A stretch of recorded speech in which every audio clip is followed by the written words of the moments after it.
Hey guys, happy weekend and welcome to Third Express with Rhoda. My name is Oluwafemi Busari Rhoda and I welcome you all today. How was your week, guys? Hope it was amazing. Hope it was stress-free. Well, I'm sure you can tell that my week was good.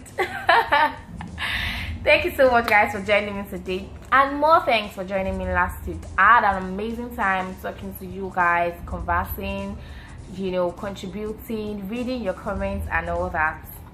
Yes, we talked about NYC last week, whether or not it should be scrapped, and it was particularly educative because the feedbacks came from different point of views. While some people think that NYC should be scrapped because it's a total waste of time, energy and resources, others think that, well, it still contributes greatly to national development. But the major issue everyone had with NYC was just security and cultural differences.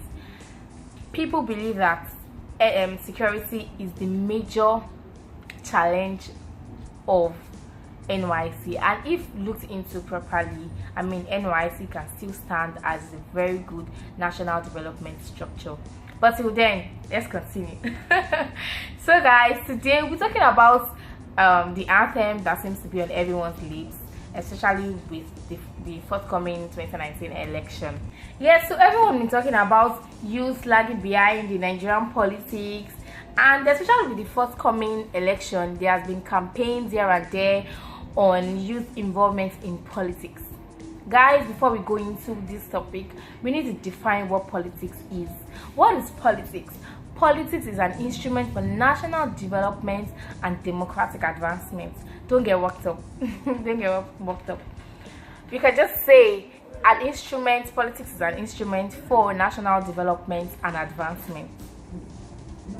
Yes. So we need to understand that youth actually contributes greatly to votes cast during election. But it's so sad that after election we don't get to hear anything about them, as the only thing they are used for are just consultants, political talks, social media battalions, and all of other negative vices. And the close look at the history of Nigerian politics shows that back in the days, youth featured prominently in Nigerian politics. Shehu Shagari was a minister at the age of 35. Initially, he became a federal legislator at the age of 30, and at the age of 35, he became a minister. Audu Ogbe was a minister at the age of 30, and till date, he's still a minister. Sule Mataima, at the age of 29, was a minister of oil. Richard Akinjide was a minister for education at the age of 32. It's so amazing. It's awesome. It sounds great that these people at their young age, before 40, becoming ministers, ruling the affairs and governing the affairs of a country. It sounds really amazing, but the story is not the same thing these days, because we don't have youth governing or even participating in anything. A lot of people are there, they are already old, and we feel like we the youth need to come into play, because we want a different result. We want a change. There has been clamor and anthem for a particular change. We want the change, but we've not even gotten it yet, and we feel like there needs to be a shift in the political atmosphere. But it's so sad because there has been no avenue for you to do this. Fortunately, last week I saw a post on Instagram where a minister, I can't remember his name, a minister posted that youth clamoring for participation in politics will not work by just sitting behind your phone and tweeting or posting and all of that. That you need to be involved by joining a party first. That's a step. You need to be involved by joining a political party first. But what is our fear? Let me tell you, and I'm sure you all can relate. Our fear is that Nigerian politics is a dirty game. It's a do or die affair. I mean, killings here and there because one person or another wants to achieve or attain a particular political post. So we are scared to go into it. If it's not fetish, it is greed. You can, it's just not a clean game. We always say that Nigerian politics is a dirty game. So that's like a fear. It's not even about not joining a political system. I'm sure there are people who belong to one party or the other, but we've not been able to hear from them or see them do anything, because they've been probably introduced to some things, or probably been asked to do some things, and they're like, no, I can't do this. Do you get? I remember a time, I think it was last year, when I watched a TV program, and I was so motivated. I had this strong vibe in me to go into politics and all that. Don't laugh at me. Yeah, okay, I told my mom about it. I told my mom and my dad about it. More, come and see comments, advice. Hey, it was a serious thing. My dad was like, no way, don't think about it, don't ever think of doing it. Do you want to lose your life? Do you want to do it? I mean, if I was scared at that point, I zeroed my mind. In fact, I've never zeroed my mind on something like that before in my life. I was so scared. Like, I've not even gone to join any political party. I was already scared. How much more joining? Do you get?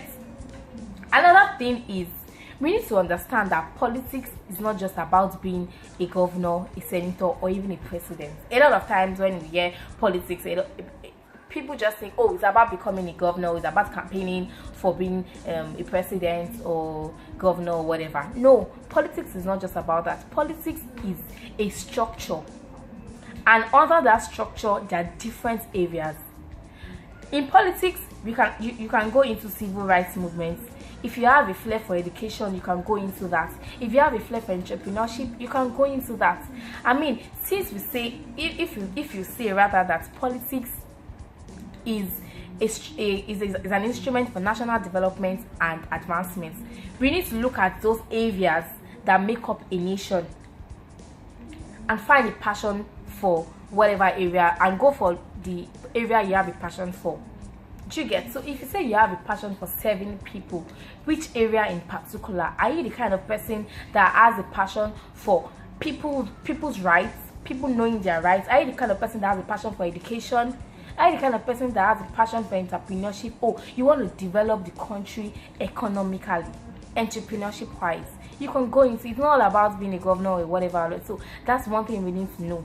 Another thing is, you need to understand that if as a youth you want to go into politics, you need to be selfless. We've had a whole lot of greedy leaders, and right now we don't need anyone, and we don't need any more greedy person, because we are tired. I mean, we've had a whole lot of greedy leaders, and we feel like if you actually want to come and you want to be the change, we need you to please be selfless.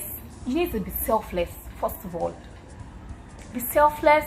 Have love for people. You need to put other people before you. If you do not do that, I mean, there's no how you can achieve the change that we desire. I'm sorry, but that's the bitter truth.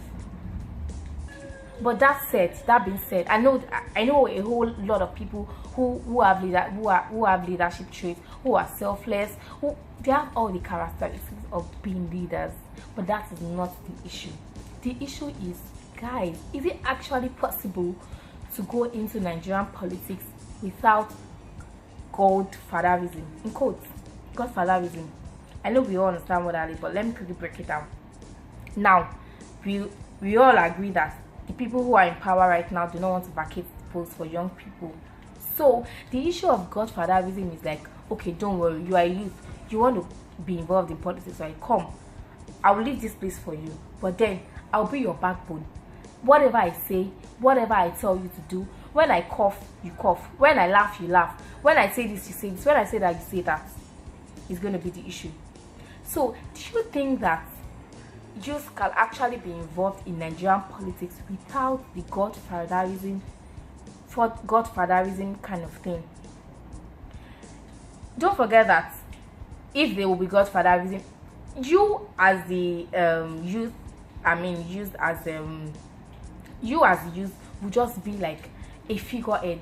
Because if somebody is behind you telling you what to do, telling you how to act, telling you how to do this, how to do that, the person is influencing all of your decisions. And if you cannot do things on your own instincts or within your own I mean your cabinet, so to speak, it won't work that way. It will just be the same thing in a different dimension.